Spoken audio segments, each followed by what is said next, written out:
Welcome back, Mustang family. It's time for Mind of the Mustang. I think I was calling it Mind of a Mustang like every episode, and I realized I was saying the name of our own show wrong. So it's Mind of the Mustang. Yeah, well, we've gone back and forth about the name a few times. Okay, so it could change, folks, but for right now, it's Mind of the Mustang. So welcome. I'm Isaiah Guzman, former teacher and coach here at Monte Vista Christian School. Co-host is Dusty Menez, the athletic director here.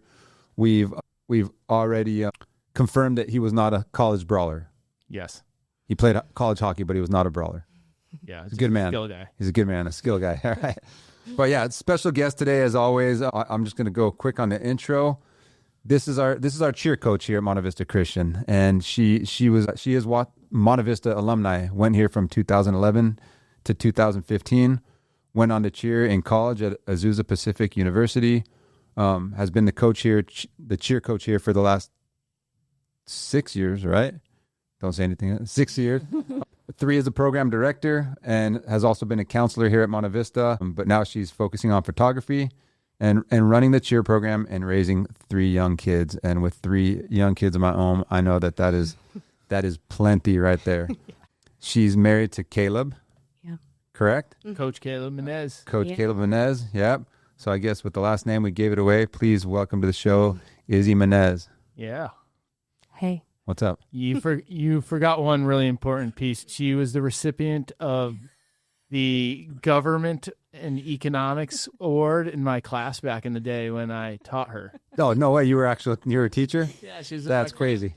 Yeah. No way. His first year here, it was my senior year, and he taught government and econ, which happened to be my least favorite subject. Ouch. I gave her the award anyways. Not because of you, because just the subject in general was not my favorite. She said least favorite subject, not least favorite. Yeah, no, there you go. Good. Yeah. But Slow down, admin. I know I was like shocked when I got the award That's because I was not good at the class. You did a good job of hiding your attitude about how you felt about the subject. Yeah. That's pretty good. I think it's because I worked hard. I did my work, and I was one of the few in that class. Wow. That actually followed instructions. 100%. She worked really hard. Yeah. And, it translates to her cheer program now. That's I cool. think those same qualities come out. Yeah. Well, and I guess you said not to say this, but you are the daughter of Susie Swing, so I am saying it right. Yes, Is that? Mom. I mean, I think it's okay to say that you're Susie's daughter. Right? Yeah. You don't have to shun your mother just because your mom works here in admin. In my defense, I did start going here first before she started working here, So you opened the door for her, then, did. basically. Yeah. Did she put you on her when she applied? Did she put you as a reference or what? Yeah. Yep. Yeah. No. Award recipient, economics class award recipient. Yeah. I know. It was my junior year when she started working here, so I had already come here. I had already been going to Monte Vista for 2 years. Wow. And then she came. That's pretty cool. Did I miss anything on the intro? I feel like I was looking at the bio and stuff, and like want to make sure I don't miss anything that is important. Well, I'll just put something in perspective. So cheer, when you hear like an athletic program, so like I'm the baseball coach, right? You think of the person as coaching baseball, maybe being over varsity and JV. Cheer is like a massive institution here. So why don't you explain just a little bit about what you do for the cheer program outside of, you're not just coaching. There's a lot that goes into it. Also, travel agent. That has been crazy. So, yeah, we have multiple teams here within our cheer program, and I'm trying to kind of figure out what do I want to name it, because it's not cheer anymore. Like, we introduced POM as well, which is kind of like cheer, but it's more under the dance umbrella. So I'm toying with what if we call it MVC Spirit, or I don't know, because as it continues to grow, it's becoming bigger and bigger. So we have a middle school competitive cheer team. This is their 3rd season. We have a high school competitive cheer team. We have a competitive POM team. And those are just they're not cheering for anybody. They're going to competitions and doing their own thing. Then we also have a JV and varsity that cheers for football, and then a POM team that cheers for basketball. So again, those are all individual teams. So it's, I think, 6 teams total. So we do 2 banquets, 6 rosters. Dang. All that. So how many girls total in the program then, in the programs? Across the board total, probably 60. And then yeah, just depending on the season. All the way from ages, from what's the youngest? I mean, clear, obviously through high school, right? But yeah, because you have middle school, you have elementary age kids here now. Yeah, so starting from 6th grade. So the youngest is like 11. Okay. And then all the way through seniors. So cool. Just so you know, my daughter, to her, the cheerleaders are superstars. When we come out to football games, she wants to sit up in the front row and Oh, I love it. But your cheerleaders have always been so sweet. They hand her pom-poms I love it. Good. in the middle of a game and let her good.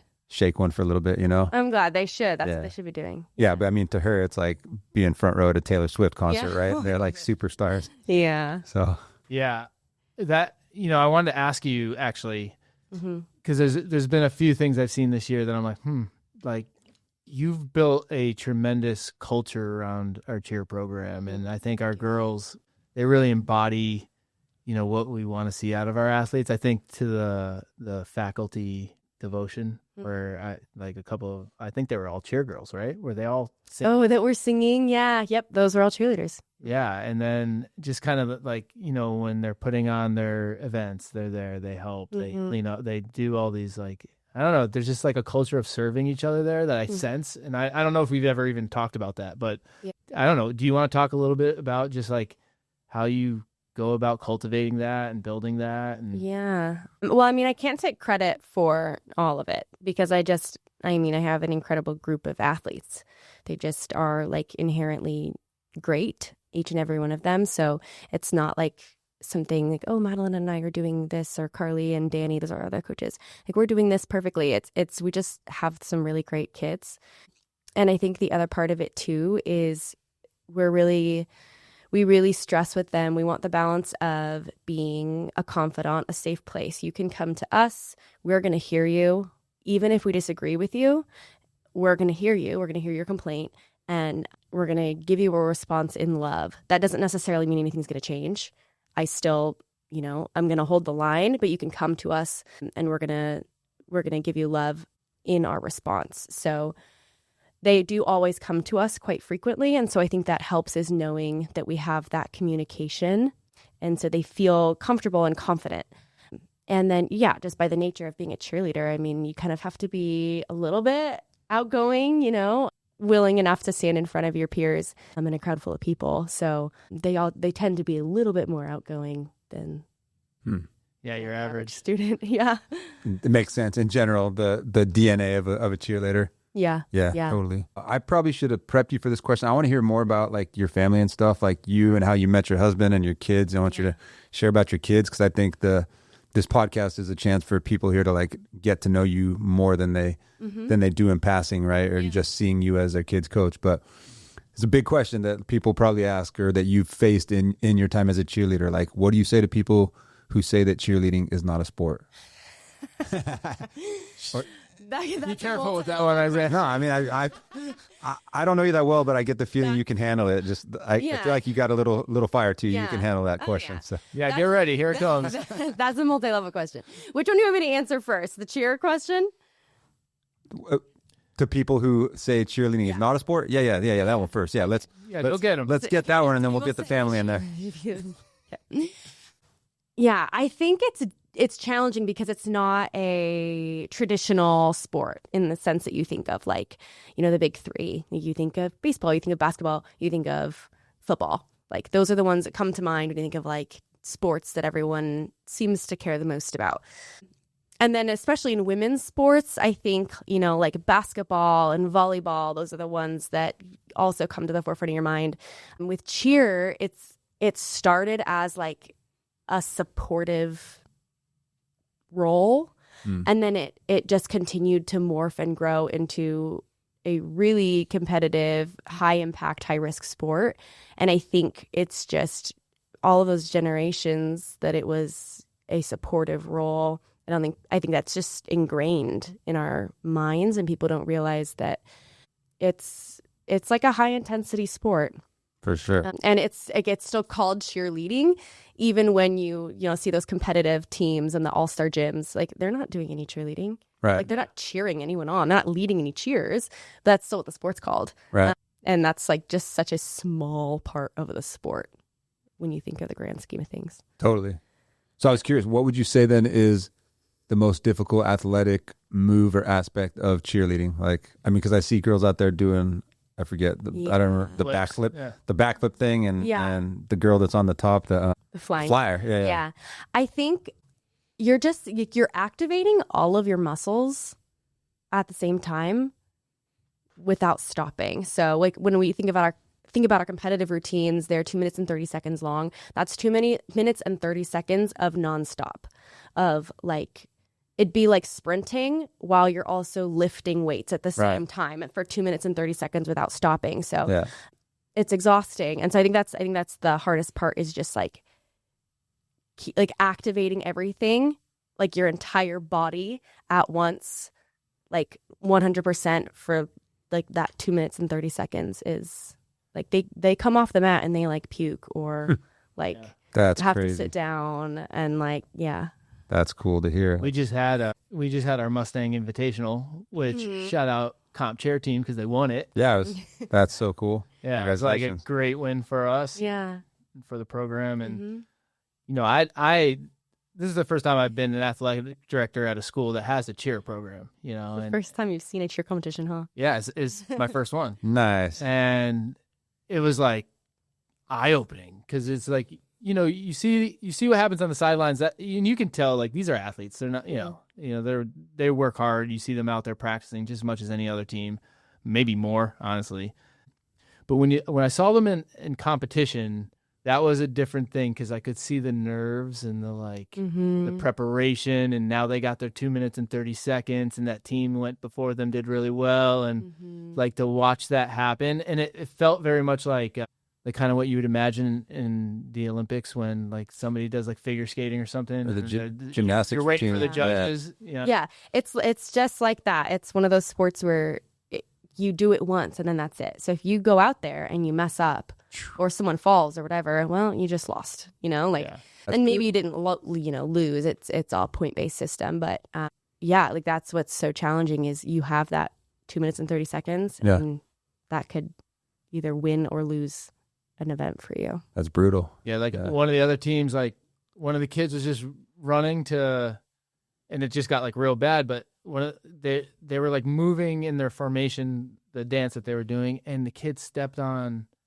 the flag that they were using, and she totally wiped out. Oh yeah. And I was just like, it just felt, my heart went out for her because it was like, oh, they work on this for so long, and you step on the flag that they were waving, and that's that. You're done.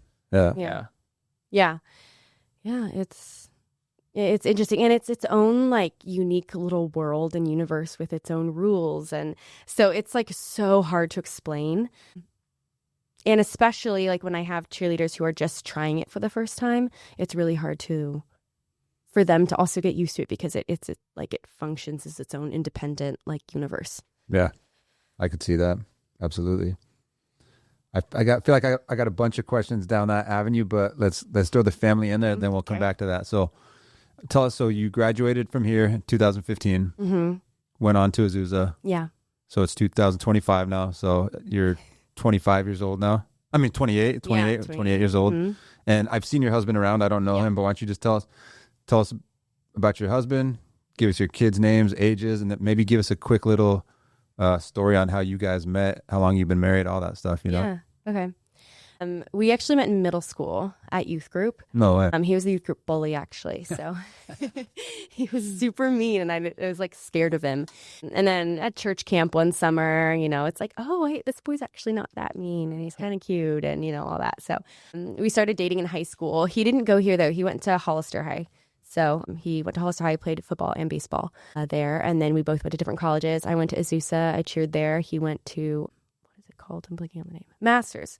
And so you better know the college your husband went to.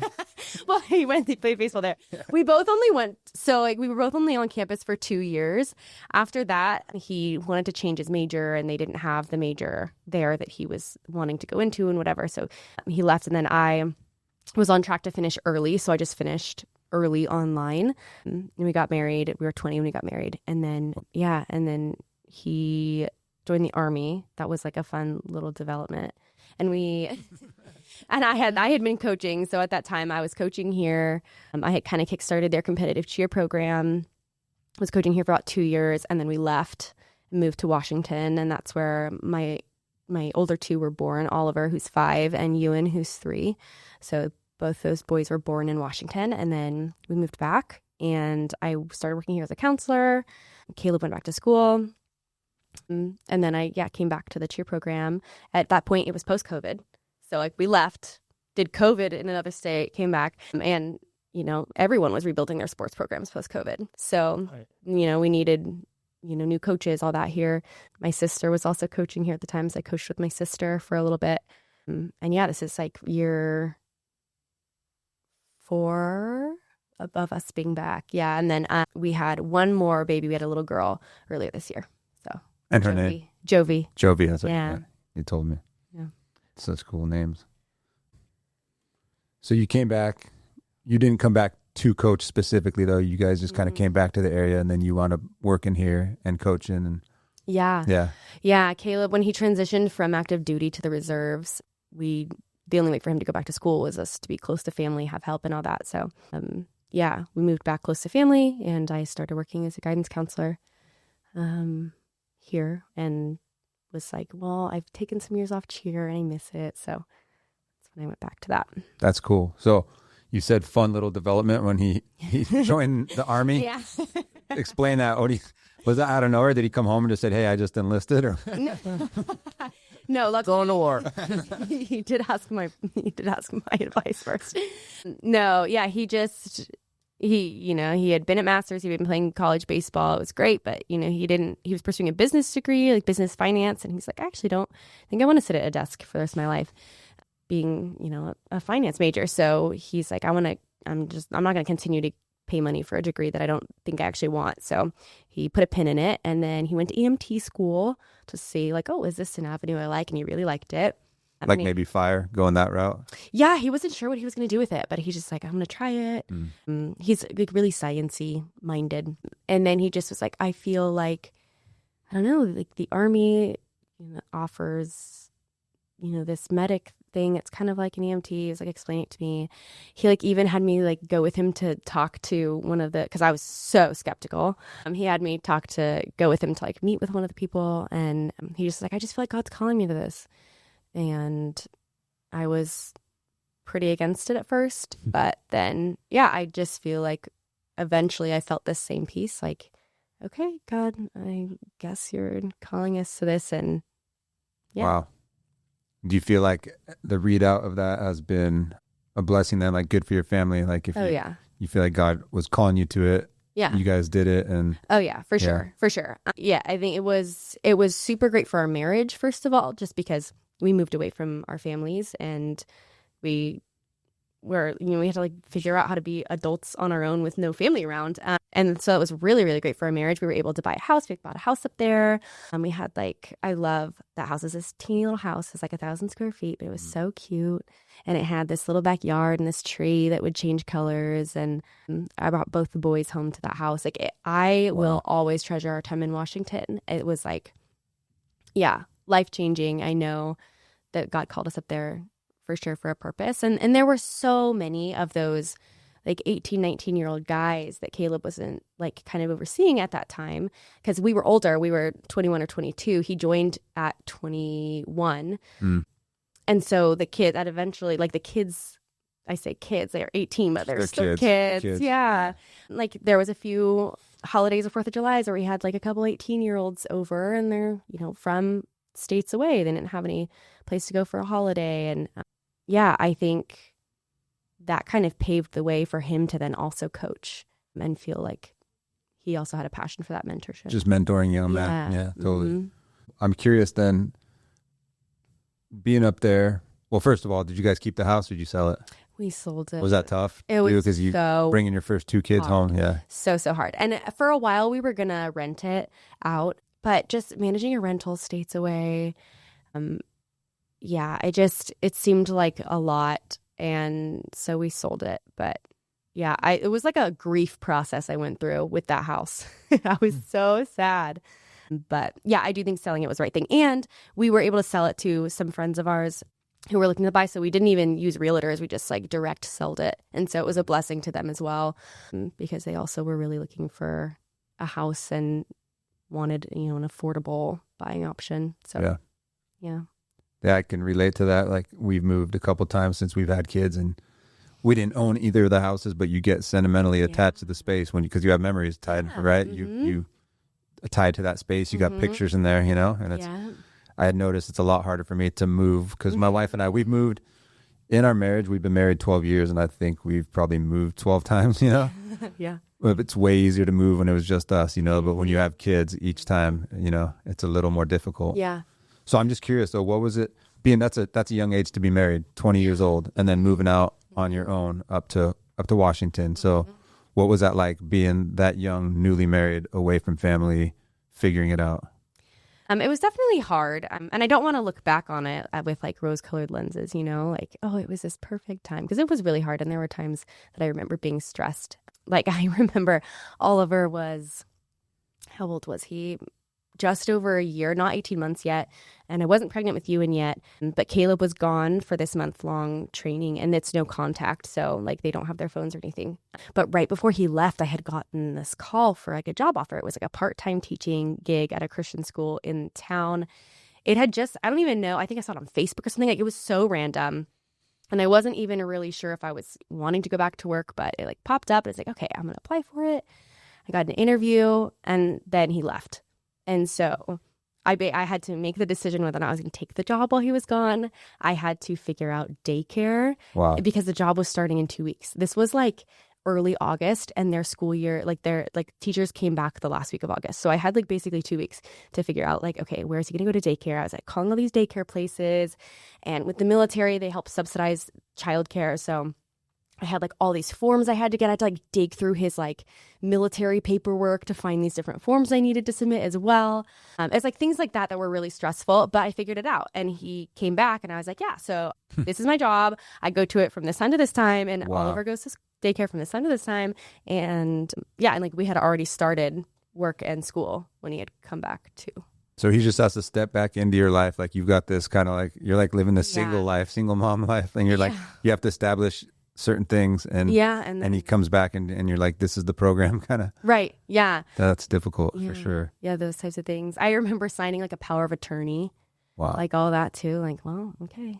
That's scary. Like all of those things that come with like being thrust into that. And it's such a new environment. It's like, explaining military life to people who have never experienced it. It's kind of like it's so complicated that it's hard to even explain until you are in it. For sure. What like, I'm sure, like, just anytime I hear you talk, you're always talking about your faith and how that helps you through things. Like, kind of take me through what it's like when it's like, he's going to be gone for a month and there's no contact, and how kind of you stay okay during that time period. Well, I don't do it well, I don't think. I'm like, I don't think you have to. Yeah. Yes, exactly. I'm a high anxiety person just in general. I'm like very type B, like to a fault, that then I will get anxious because I didn't organize like things or prepare things well enough. And then I make myself anxious because I'm like, oh, I couldn't have done that. It's just like that's just how I function. And so with things like that, it's very like really, really high anxiety times, but I have to surrender it. I just have to surrender it to the Lord and just say, you know what, you're in control. And there's it's a weight lifted off my shoulders as okay, you're in control. I don't have to freak out about this. I don't have to have the answers to everything, and I can take it one day at a time. And I think that's what's really important, is taking it one day at a time and trusting the Lord to be with me one day at a time, because, like Jesus said, tomorrow will worry about itself. Yeah. That's awesome. Thank you. You don't have to have it all figured out. I think sometimes sharing your weakness or where you struggle is what somebody needs to hear. Mm-hmm. Like we were talking about before we started, because if you paint this picture like you're this perfect mom and wife, you had it all together, had it all figured out, and you didn't struggle in any area, then what can anybody take from that? They're like, well, right. I guess I'm screwed up, then I can't take anything from her. She's got it all together, right? Right. Yeah. Like that Instagram life, right? Yes, exactly. Yeah. Yeah. And I'm so much of a doer. Like, I like to be doing things all the time. Like whether it's like creative things or like things with cheer, like I always have all these ideas and these things and I need to like just get it out. And so I think a lot of times that comes off as like, oh, wow, how you do it all. I'm like, okay, I don't necessarily do it all. It's more like there's like a tornado happening in my mind at the moment and I have to like just be a busybody to distract myself from the madness that's happening. Well, you are certainly a doer. I mean, you run a great program. You parent your children. You know, you're also our social media manager for athletics, which has just grown like crazy since she's taken over, and she's always had a big following with her cheer social media, which was prior to taking on all of athletics. But one of the things I love is, so I have a weekly meeting with Izzy, and she just rolls in all kids, like nice, all three of them. Yep. She's like got one hand on the stroller, and she's like rocking the little one to sleep. The two boys are just like, she's just terrorizing, kind of trying to manage that. Yeah, like, and then on top of that, she's like, and I think we should do this and this and and she's got all these great ideas, and not only does she have the ideas, but she like executes on them, which is great. You know, as an athletic director, like that's what we look for, right? Coaches are going to go execute on those things. Yeah. But I always just love, I think it's so funny how you like everyone else comes in and we're just like talking, but when Izzy's there, it's like a full, like we're managing a lot. It's a production. Yeah. Production. Yes. Yeah. I like to call it controlled chaos. Yeah, for sure. Yeah. Wow. I think that's great that you guys had that time away. I know this is a sports podcast and we're talking about cheer, but I feel like, again, like this is just life too. And you guys having that time away, my wife and I, we got married here on campus. I don't know if you remember. we were married on campus in front of the archway going out the big football bell, field. right? Yeah, big bell. I tell people I was like my dream spot. My wife's walking down the field, the aisle, aka the practice field. We're standing in front of the football stadium. I'm looking at my wife, and behind her is a baseball field. It was like, this beautiful sunny day. It was like, I mean, heaven on earth. And then everybody that we know and love were there surrounding us. But then, so we move away. We moved to the East Coast. We were youth leaders out in Philly. I love Philly. Yeah, me too. I miss people out there. Couldn't stay away from me. You had to come join me in the East Coast. Seriously, yeah, because Dusty was out there. But just like moving away from here, we got married here on campus. We were here for the first 4 years of our marriage, I guess. I was here 5 years total, a year before we got married. But being out there, being alone was good for us, for our marriage, to be away from everybody. Because she came here from the Netherlands. So being here at Monte Vista was like she was stepping into my world, And then when we went out there, it wasn't my world. It wasn't hers. It was ours. Yeah. And we were forced to work on stuff because, like, if we got in an argument or something here, like, and then I leave, I'm like I'm going to go hang out with so-and-so out there. I didn't know anybody. So, like, I leave. What am I going to do? Drive in my car to, like, my house? Yeah. In Long Island? In Long Island. Or drive to some parking lot and sit in my truck. I was like, no, like, we have to figure this out, And so it was... Our pastors at the time, when we left, they prayed over us when we left the church and we were moving back here. And our pastor, Scott Waller, said, you guys came here as red and blue, and I feel like you're leaving as purple. Oh, you know what I mean? Like we were more, we like blended more, Yeah. Not that we're perfect, but like we definitely grew a lot in our marriage, Yeah. But I was thinking, how about give us a little breakdown on your cheerleading journey, what that was like. I mean, you shared a little bit, but so you started here, went to Azusa, kind of what that life was like, and the ups and downs. Yeah, I mean, I did a year or 2 seasons, maybe, I don't remember, of all-star cheer before coming here, and then we decided that I was just gonna, I'm at school here, and my cheer gym was in Salinas, and we lived in Hollister, and it was just like too much, so I was just gonna do school cheer here, and they competed when I was in high school here, so I did that. And then I knew I wanted to cheer in college, but I wasn't sure to what capacity I wanted to cheer in college. And I had no co-ed stunting experience. So the thing about cheer is, like, once you get to those big schools, it's like 50% female, 50% male. Wow. So, like, if you have no co-ed stunting experience, like, you're not really going to make one of those teams, that are that, prestigious. Like, I think of, like, University of Hawaii or Kentucky, things like that. So I was looking at and I wanted a smaller school. So I was looking at some of the Christian schools that had teams, and APU had a cheer team, and I had gone down for a visit and met the coach and decided to try out. And then my best friend at the time, Madeline, who's also my assistant coach and still bestie, we tried out together because she decided to go to APU as well. And we just were like, you know what, let's do it. Let's see if we get on. And we both did. So then we were roommates and we cheered together. I decided to stop after my freshman year. I had a couple knee injuries, and it just like that and school, it just was too much. And I just didn't feel like like I said, I left after my sophomore year of college. So I wasn't like so set on being there all 4 years and having the experience. I just was like, you know what, I need to start working. And I'm like, this was fun for a year, but oh well, like I've had enough, And I actually started coaching down there. So I left and I started coaching a competitive middle school team. Yeah. Was it hard walking away when you were done, or did it feel like it's just not my time anymore and you were ready? Just felt like it wasn't my time anymore. Yeah. One of my knees is like especially bad, and it had been all through high school, and then it just kept getting worse through college. And I just, like I said, I'm a doer. So I was like ready to like, okay, now what's the next thing, that I should be doing? Like I felt like this is fun and all, but like I have more productive things that I can be doing, like finishing my degree early and, all of that stuff. So that's what I did. Totally. So what is stunting? I mean, I think I know what it is, but for people who don't know jack squat about cheerleading.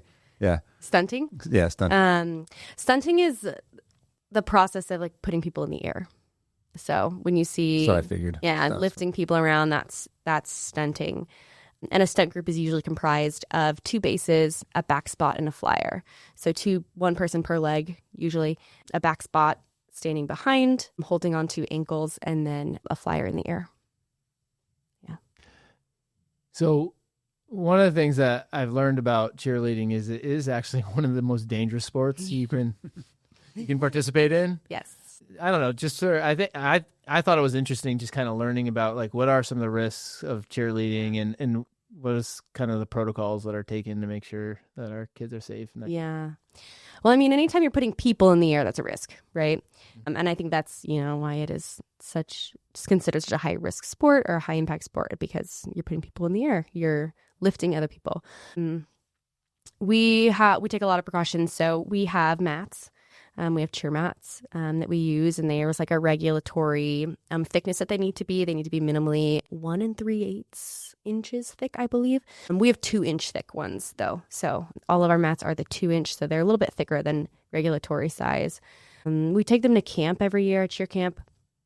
It's typically, you can either do something where the instructors will come to us and give us, safety classes and stunt classes, all that, or we can go and do overnight.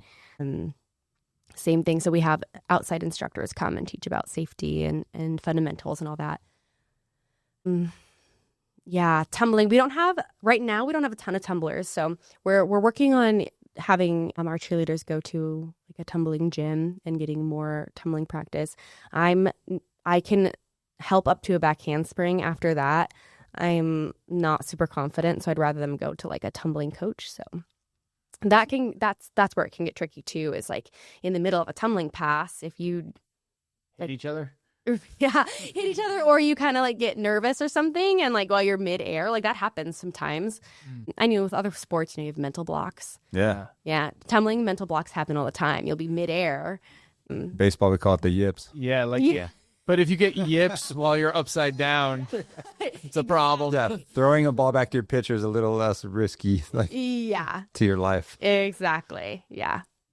So the danger is just like your whole body is upside down. Didn't that happen in the Olympics? Wasn't the on the gymnastics team? Yeah, what's her name? She pulled out of the Olympics. Yeah, she just said she wasn't feeling like she had it together mentally. Right, and it's so dangerous. Biles. Yeah, there you go. Yeah, it's so dangerous. Yeah, you can't be second guessing yourself. Right. So if you're, best to pull out if you are feeling nervous. Absolutely. I think a lot of people don't know. I mean, I remember when I was working here, the cheer team is like historically one of our most competitive sports programs, right? At Monte Vista. I think a lot of people don't know. Do you know going back to your time here to now, like how many championships you've won, like regionally, nationally, with the competitive cheer and stuff like that? You don't have to have exact numbers, but just break it down for. I do know my freshman year we won nationals, which is a big thing. Wow. So that was 2011? 12. So yeah, I started fall of 2011. So that was spring of 2012. My gosh, I feel very old. I feel like I'm Me and Isaiah felt You got nothing to getting old. You got nothing to worry about, let me tell you. When I look at some of my cheerleaders' birthdays and I see like 2010, 2011, I'm like, oh my gosh, they were born. I mean, I have students that, they don't, 9/11, they weren't. Yeah. Oh yeah. Yeah. No. Wait, what year were you born? 97. Okay. Yeah. No, I was born. Yeah. No, I was born in the 90s. But yeah, I remember that year. I think we went to nationals a couple other years after that, and then we went to a different championship, like a statewide one. And you guys medaled at nationals this year, right? Didn't you? Trophy, sorry. Yeah. Medal. Yeah, trophy. Yeah. Something shiny. Yes. Yeah. And it's so different now than it was when I was in high school. So completely different, because now traditional competitive cheer is a CIF sanctioned sport. So we have like bylaws and all of those types of things. Like this is the first year that we're now submitting verification forms and playoff information through CIF Home, which is, brand new to me. And And that wasn't the case when you were in high school? No. Wow. Today I had to go into the athletics office and I basically just bossed CJ around and took control of his computer to log into his CIF Home and submit. Dusty here? No, CJ. Oh. Although I will boss him around. Yeah. One of us. Somebody in that office. Somebody in that office. About to enter some information into well, sounds like one of you is on childcare. Yeah. And one of you is working with her. Yeah. It's a team effort. Yeah, exactly. Nice. So, yeah. And yeah, it's just completely different. I remember the first year I came back to coach competitive cheer, I had my girls, my poor girls, we had 8 of them. So this was 2022, I think, is when I had come back post-COVID. We're rebuilding, and I choreographed this routine. I was so excited. I'm like, oh, we're going. And the only competition we went to that year, I think, was CCS, and it was kind of a disaster. And those girls will all tell you it was a disaster too. And we were the only team that didn't have sparkly uniforms. And so I was like, wait, everyone has sparkly uniforms now? Everyone has rhinestones on their uniforms? Where have I been? And the choreography was so different. And it felt so overwhelming because it felt like it had changed so much just in that short span of time. And even now, this year, I feel like it changes more and more every year. Yeah. So I was curious what it's like working here with your mom, Susie. But because I do want to say, you're not living in her shadow working here. I think if anything, as you get older, as kids get older, the parents are actually living in their kids' shadows, right? And what that's a good thing. What I mean is I hope someday that I'm living in my kids' shadows. As a parent, you've done something right. Mm-hmm. If you are in the same venue as your kid, whether it's work or something else, and people are talking about, they're like, oh, you're so-and-so's mom, right? And that's an honor for a parent. And so I think your mom is probably honored to get to be here with you and be known as Izzy's mom rather than you being known as Susie's daughter, if that makes sense. But yeah, I'm curious what that's like working in the same place. And I got another question about that, but fire away on that one. Yeah.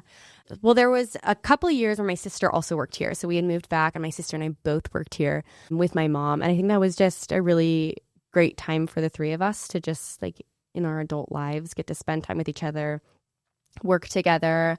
During the weeks, we were all living together too. So Monday through Friday, my mom and my sister and my family, we are all living under the same roof here on campus. And so it was challenging, but also really good for us to kind of figure out communication and all that. I think we grew a lot closer, the three of us. And so that was really sweet. But yeah, my mom and I are very different personality-wise, similar and different at the same time. But I am more creative, artsy, type B, and my mom is much more organized and thorough and pays attention to those little details and stuff. So sometimes it does get tricky when I'm like for the invitational. Turkey is a good, that's politically correct way of saying. Well, we do. So the Mustang Invitational. What hurts with your mom? Well, the Mustang Invitational, it's like the cheer competition we put on, right? So like I have the ideas and I do this and this and this. And she's like going through her list and she's like, well, have you done this? Like, oh no, I forgot to do that. Okay. So then she literally sends like timed reminders for me. Like, don't forget, this is on your list and this is on your list and this is on your list.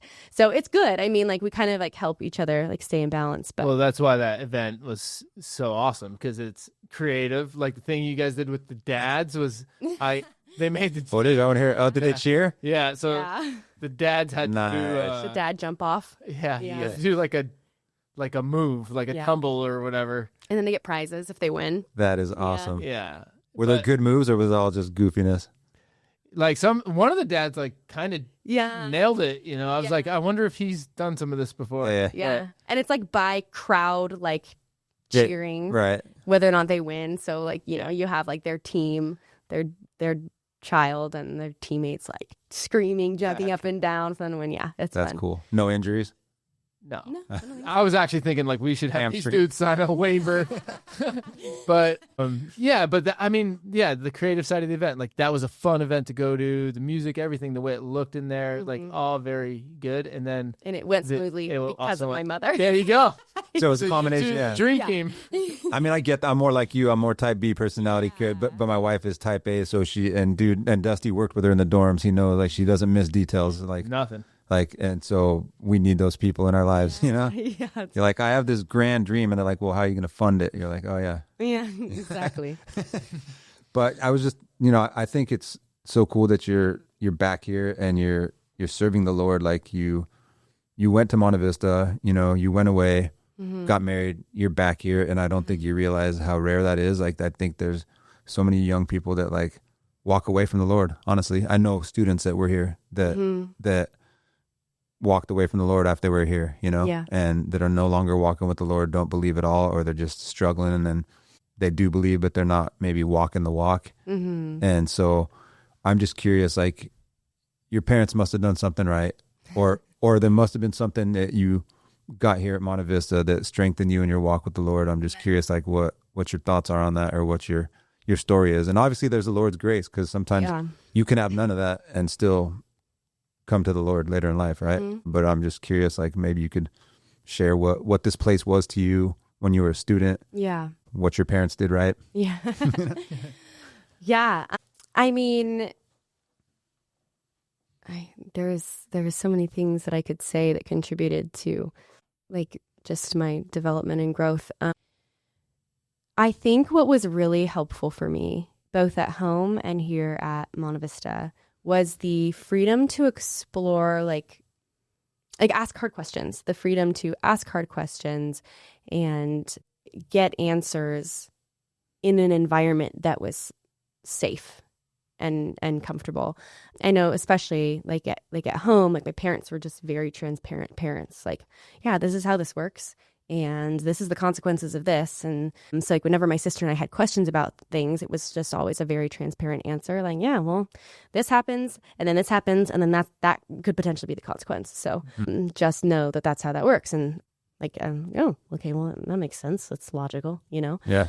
So I think just like having clarity and being given clear answers was really helpful for my sister and I.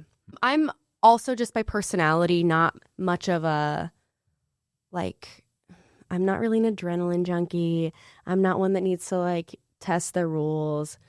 I'm like, if you told me this is how it is, that's fine.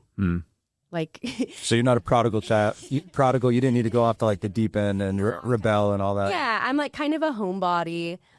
Like I like to go out and do things, like I'm like busybody, but I like to then go home and be in the comfort of my home. Like you're not going to catch me on a 4-week trip to Europe and whatever. Like that does not sound fun to me. That sounds terrifying. And I'll just hang here.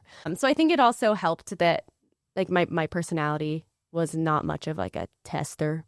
Yeah. And then here at Monte Vista, same thing. I felt like I could ask those hard questions like theologically or confide in other adults that weren't my parents. Was there anybody specifically you remember back then that was really government teacher? So many. But do you remember Alexa and Grant Creighton? Yeah, absolutely. Yeah. So Grant was my history teacher my freshman year, and they were like 24, 25. They were young. They were. And Alexa was a counselor and also an assistant cheer coach. And I knew with Grant and Alexa, I could come to them with anything, both of them.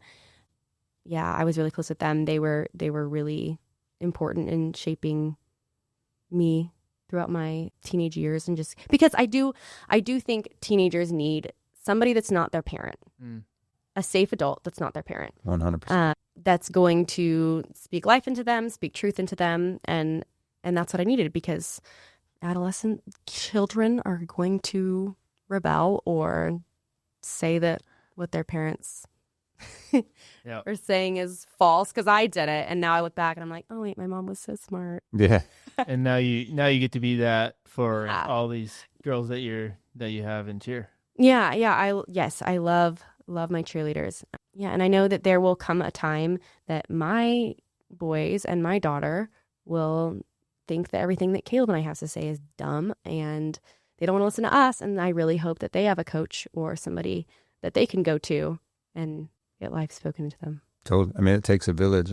Same thing for my kids. I think it's so important who you surround your kids with, your family, and they need that. And this place is unique in that you have that total wraparound environment, where you guys live on campus too, right? Yeah. I think it's so cool too for kids to see young families too. Those young. Yeah. That's what my wife and I, when we were here, we didn't have kids yet, but Grant and Alexa Creighton were here, and they did have kids, right? And I think it's so good for kids just to see those, just the young, healthy families, just like couples, like just all that, to be surrounded by that, you know? Yeah. Because, Monte Vista Christian School doesn't mean that every home is fine and that there's no broken homes, right? And they need to see that, I work in public schools, and like they're almost all broken homes, but they're here too, and they need to see that. Yeah. I'm just thinking, we're getting close to the end here, but we don't have a time limit. We could go on forever, but what do you hope most that your girls in cheer? Well, let's start with this first. Like, how about shout out any of the girls you think are going to be, just shout out girls on your team that you feel like are good. They're leaders, they're competitors, just they bring something special to the team. Again, I know every coach always wants to name every single. I know. Athlete, the second you said that, I was like, it's like a parent with their kids, right? I know. Yes. Yeah. And maybe some leaders who brings that leadership quality, or just like, even if just one leader that you just recently or something that's been.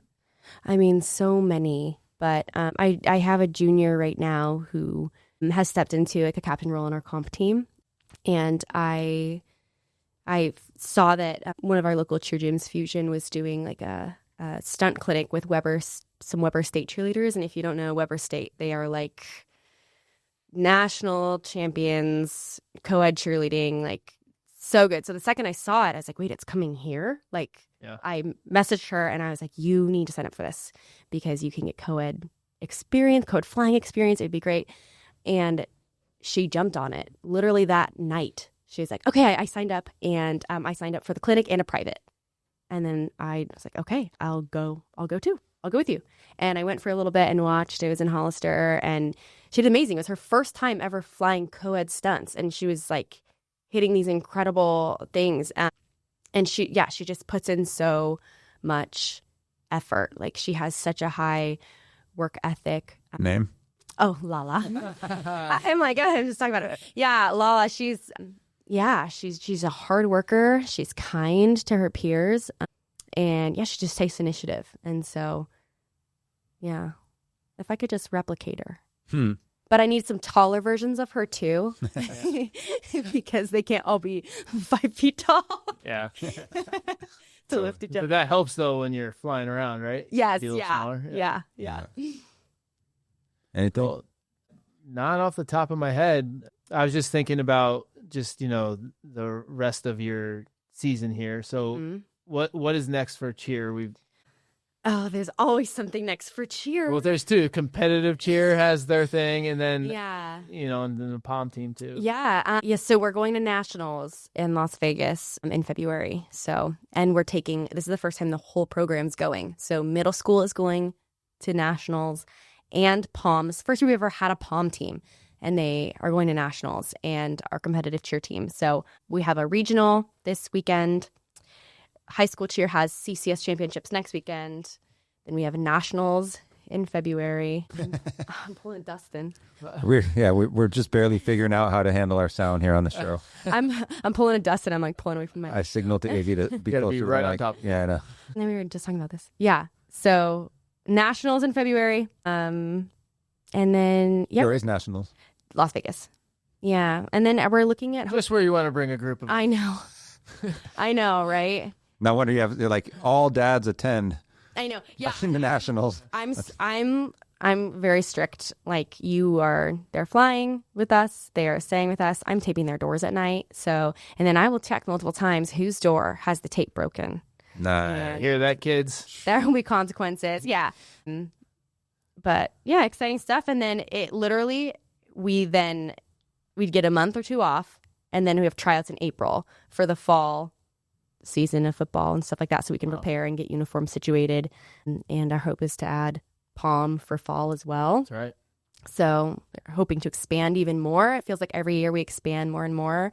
We had like 85 sign up for tryouts last year, and so maybe we'll hit 100 this year. Wow, it's a mark of a good program. That's a lot. 85. Yeah, trying out. And I guess last question, unless we think of something else. But what do you want your girls who do cheer, like, what, as a coach, you're always thinking about them beyond their time with you. What do you want them most to take away from their time here with you in cheer? The most, I guess, life lesson or what's something that's important to you, like as you're mentoring these girls that you really try to like drive home, I think for myself, and then also Madeline, who they're around a lot as well. So we both are married and have young kids. And sometimes our kids are around. Like there are times where you'll see at a football game, my 5-year-old holding hands with, my 3-year-old being held by one of the cheerleaders, and they're like walking together. And I want them to look at us and see, you can have a family and parent your kids and be a mom and still also do these other things. And balance those, and that's like a perfectly acceptable and reasonable thing to accomplish. Because for me, I definitely didn't want to get so lost that I don't have any intelligent conversations because I'm just talking to this 3-year-old all day and arguing about what snack he's going to have. So yeah, I think I want them to see that it's important to be able to do things for yourself as well as love and parent your kids. Yeah. I think what you're in the business of is developing strong, confident young women who one day will be able to do whatever they want. Yeah. And I think whether that's and young man. Yes. Yes. We do have one more. We have Devin. Yeah. He's good too. He is so good. He's on the Palm team right now. Yes, he is. Yeah, he's a competitive dancer. Yeah, and same thing with Devin. Like I want the girls, and I also want Devin to see confidence. I want him to also know he's the only boy, and he confident about it. Yeah. And I want him to continue to have that confidence, and girls as well, the confidence to be themselves, and to know that you can have a family and do these things. It's not an either or. It can be an and. That's great. And I'm sure just like any other sport, like all insecurities and competitiveness and all those things can come to the surface within the season of cheer, within the team context, right? Like disagreements with other girls or comparing, or all those things can come up, right? Who gets chosen to be captain and all that stuff. And so you have to navigate those like real life lessons and teach them how to approach that with grace and find their identity in something other than their spot on the cheer team too. I'm sure, right? Yep. Yeah, exactly. Well, I'm sure that they have a great mentor. From what I know, and Dusty, you can attest to this unless you got any war stories about when she was your student, but it sounds like not. No. But I think you can attest to her being you and your husband, your family, just being great role models for them. 100%. Yeah. Could see it coming back when you were sitting in my classroom.